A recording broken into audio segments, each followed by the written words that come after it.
नमस्कार आप सभी को। सीक्रेट ऑफ एस्ट्रोलॉजी से आप भली भांति परिचित हैं। अंधविश्वास को दूर रखते हुए और ज्योतिष के सिद्धांतों पर आधारित इस चैनल के माध्यम से आपको ज्योतिष की गहराई और रहस्य और सच का ज्ञान प्राप्त होता है, ना कि जो कि आजकल बाजार में प्रचलित है। क्योंकि ज्योतिष को हम देखते हैं कि ज्योतिष को अंधविश्वास और टोटके आदि का इतिहास बना दिया गया है। तो आप ज्योतिष को अंधविश्वास का विषय ना मानकर इसकी गहराई को समझने का प्रयास करें। तो आज हम ज्योतिष को प्रारंभ करते हैं और जान लेते हैं कि ज्योतिष में हम क्या क्या पढ़ सकते हैं। और सबसे पहले हम ये जानेंगे कि वेद में ज्योतिष को किस अंग की संज्ञा प्राप्त है, और उसके बाद जानेंगे कि ज्योतिष का उद्गम कहाँ से हुआ, और उसके बाद हम जानेंगे ज्योतिष चलता किस क्रम में है, कि ज्योतिष का चलने का क्या क्रम है। और उसके बाद हम आज पढ़ेंगे कि ज्योतिष में हम क्या क्या जान सकते हैं। तो आज हम क्रम से इन सब विषयों का अध्ययन करेंगे। तो सबसे पहले हम ये जान लेते हैं कि ज्योतिष को वेद में किस अंग की संज्ञा प्राप्त है। तो हमने यहाँ पर एक श्लोक लिखा हुआ है, तो हम इसी का अध्ययन करते हैं और ज्योतिष को वेद में अंग की संज्ञा प्राप्त है उसे समझने का प्रयास करते हैं। छंदापादौ तु वेदस्य हस्तो कल्पोऽथ पठ्यते। अर्थात छंदातु अर्थात जो हमारा छंद शास्त्र है उसे वेद में क्या कहा गया है? छंदातु वेदस्य पादो, अर्थात वो वेद का क्या है? पांव है, पैर है। अथ कल्पो अर्थात जो कल्प शास्त्र है उसे क्या कहा गया है? हस्तौ पठ्यते, उसे किस रूप में हम पढ़ते हैं? हाथ के रूप में। हस्तौ पठ्यते। ज्योतिषामयनम चक्षुर, जो हमारा आकाश में नक्षत्र और ग्रहों का समूह है, आकाश में जो हमें आकृति दिखती है उसे क्या कहा गया? ज्योतिषामयनम चक्षुर, अर्थात वो क्या है? वेद का चक्षु है, अर्थात आंख है। निरुक्तम श्रोतमुच्यते, जो हमारा निरुक्त शास्त्र है उसे किस रूप में हम पढ़ते हैं? श्रोत्र, अर्थात कान के रूप में। शिक्षा घ्राणम तु वेदस्य, जो हमारा जो हमारा शिक्षा शास्त्र है उसे किस रूप में जानते हैं? घ्राणम, वो हमारे वेद का क्या है? घ्राणम, उसे हम वेद का घ्राण कहते हैं, अर्थात नासिका। मुखम व्याकरणम स्मृत, जो हमारा व्याकरण शास्त्र है उसे किस रूप में पढ़ते हैं हम? मुखम, उसे हम मुख के रूप में जानते हैं। तस्मात् सांगम अधीत्यैव, अर्थात तस्मात् इसलिए, सांगम इन 6 अंगों सहित, अधीत्यैव जो इसका अध्ययन करता है, ब्रह्मलोके महीयते, अर्थात उसे ब्रह्मलोक में महिमा मंडित पद प्राप्त होता है। तो हमने ये सब कुछ जान लिया कि ज्योतिष को वेद में किस अंग की संज्ञा प्राप्त है, हमने ये समझा। अब हमारे मन में फिर एक प्रश्न आता है कि ज्योतिष का उद्गम कहाँ से हुआ, तो हम उसे भी समझ लेते हैं। वक्ष्यामि वेद नयनम, अर्थात क्या है ज्योतिष? ये वेद का नयन है, जो हमने यहाँ पर भी बताया। यथा ब्रह्म मुखाच्छ्रुतम, अर्थात इसका उद्गम कहाँ से हुआ? इसका उद्गम स्वयं ब्रह्मा जी ने अपने मुख से किया। तो जिसका उद्गम स्वयं ब्रह्मा जी ने अपने मुख से किया तो उसके विषय में संशय कभी नहीं करना चाहिए। और इसी के साथ ये हमारा वेद का अंग है और वेद में किसी प्रकार का संशय नहीं कर सकते, क्योंकि वेद में इतनी गहराई है। यदि हमारे पास उतना बुद्धि विवेक है कि हम इसे समझ सकें तो हमें इसमें बहुत कुछ नया सीखने को प्राप्त होता है। तो तो इसका कहाँ से, ब्रह्म मुखाच्छ्रुतम, अर्थात ब्रह्मा जी के मुख द्वारा स्वयं कहा गया है।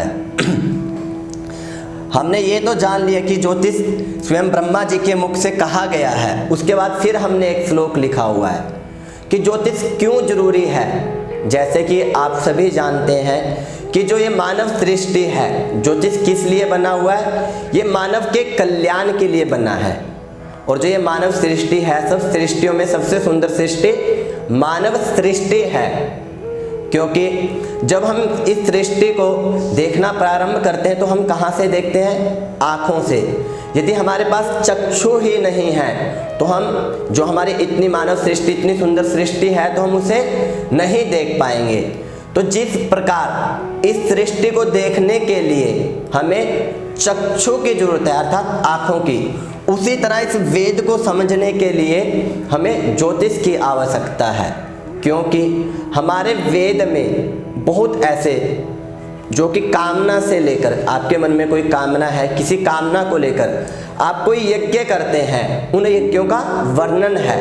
तो और उन यज्ञों में किसी विशेष मुहूर्त की बात की गई है कि जब आपका ये कामना है और इस कामना के लिए आप इस नक्षत्र में, जब चंद्रमा, जब ग्रहों का गत होगा, इस राशि में, इस नक्षत्र में जब ग्रह परिवेश करेंगे, गत करेंगे, उस समय ये यज्ञ करने से आपको इस चीज की प्राप्ति होगी। तो किसी कामना को लेकर हम जब कोई यज्ञ करते हैं तो उसके लिए हमें एक विशेष मुहूर्त की आवश्यकता होती है, जो हमें कहाँ से प्राप्त होता है, ज्योतिष से। तो इसलिए ज्योतिष इसलिए भी जरूरी है। माफी चाहेंगे। फिर आप सोचते होंगे कि ज्योतिष को इतना जरूरी क्यों बताया गया। तो हमारे बहुत सारे आचार्यों ने एक श्लोक लिखा हुआ जो हमने यहाँ पर उद्धृत किया हुआ है कि ज्योतिष कितना जरूरी है हमारे लिए। यथा शिखा मयूराणाम नागानाम मनयो यथा, अर्थात जिस प्रकार मयूर अर्थात मोर के लिए शिखा और नागानाम अर्थात नाग के लिए, सर्प के लिए मणि, जिस प्रकार उनके लिए ये बहुत ही आवश्यक है, उसी प्रकार क्या कहते हैं, तद्वेदांग शास्त्राणाम ज्योतिषं मूर्धनि स्थितम। तद्वेदांग, जितने भी हमारे वेद हैं, वेद के अर्थात वेदांग अंग, वेद अंग जो हमारा वेद का अंग है, जितने भी हमारे 6 शास्त्र हैं जो हमारे वेद के अंग हैं, ज्योतिषं मूर्धनि स्थितम, उसमें ज्योतिष क्या है, वो मूर्धनि सबसे ऊपर वाले स्थान पर स्थित है। अब आप फिर सोच रहे होंगे कि ज्योतिष चलता किस क्रम से है, क्योंकि जब भी हम कोई भी, यदि हम गाड़ी भी चलाते हैं तो उसका भी एक चलाने का क्रम है। तो ज्योतिष चलता किस क्रम से, हम उसे भी समझ लेते हैं। तो हमारे यहाँ क्या ज्योतिष किस क्रम से चलता है, गुरु शिष्य की परंपरा से, जो कि यहाँ लिखा हुआ है। यहाँ पर मैत्रेय जी पराशर जी से प्रश्न करते हैं, क्या कहते हैं मैत्रेय जी, भगवन परमं पुण्यम गुह्यम वेदांगमुत्तमम, कि हे भगवन ऐसे वेदांग के बारे में बताइए जो सबसे उत्तम हो। और उसमें क्या कहते हैं फिर वो, खस्थानाम भूस्थितानाम च, जो आकाश में, खस्थानम जो आकाश में नक्षत्र, राशि, ग्रहों का समूह है, वो भूस्थितानाम च, जो भूमि पर मानव जीव जंतु रहते हैं, संबंधम विद विस्तरात, इनका क्या संबंध है, यह किस प्रकार मानव को प्रभावित करते हैं, किस प्रकार मानव के ऊपर इनका प्रभाव होता है, आप इसे हमें विस्तार से बताइए। तब वहां पर पराशर जी कहते हैं, जो कि इससे पाठ संख्या 2 में आपको प्राप्त होगा। पराशर जी कहते हैं त्रिस्कंदम ज्योतिषम होरा। तो जब पराशर जी आगे बताते हैं तो वो अगली पाठ में आपको प्रारंभ होगा कि कैसे ये जो हमारे आकाश में ग्रह, नक्षत्र, राशि जो स्थित हैं वो किस प्रकार मानव को प्रभावित करते हैं, किस प्रकार मानव के ऊपर उसका प्रभाव होता है। हमने ये सब कुछ तो समझ लिया।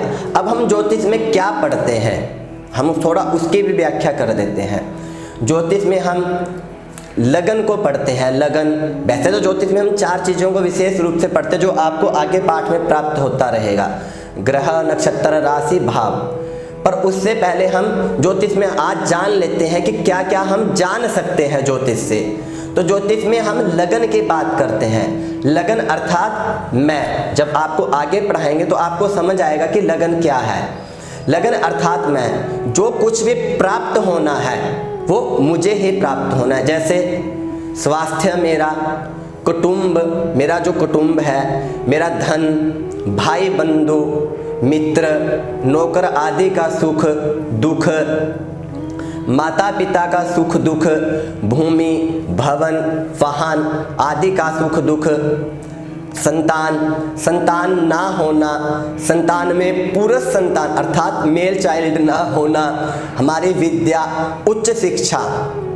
एक तो हमने शिक्षा की बात करी, एक उच्च शिक्षा, और एक हम किसी कार्य में रत हो गए, हम अपना कर्म करना प्रारंभ कर दिया, पर उसके बाद भी फिर हम अपने पैसे से शिक्षा प्रारंभ करते हैं, रोग ऋण शत्रु, और उसके बाद स्पाउस हाउस अर्थात पति पत्नी, पत्नी का स्वभाव, पति का स्वभाव, पति पत्नी का आचार विचार व्यवहार उनका कैसा रहेगा, पत्नी जॉब करेगी या हाउस वाइफ होगी, या इसी के साथ हम ये जान सकते हैं कि पत्नी का स्वभाव कैसा होगा, और क्या पति या पत्नी विवाह से पहले किसी बीमारी से पीड़ित तो नहीं है, या विवाह के बाद कोई रोग की बात करें हम, क्या उन्हें कोई विवाह के बाद आगे कोई दशा सीक्वेंस ऐसा मिलने वाला है कि रोग की संभावना है या व्याधि की संभावना है, या फिर वो जन्म से ही किसी रोग से पीड़ित हैं, इसका विचार जो कि हम जन्मकालीन दशा से करते हैं वो आगे आपको बताया जाएगा। तो किसी ऐसे रोग से या व्याधि से, या फिर विवाह के बाद उसे दशा सीक्वेंस ऐसा प्राप्त हो गया कि पति या पत्नी का व्यवहार चेंज हो गया।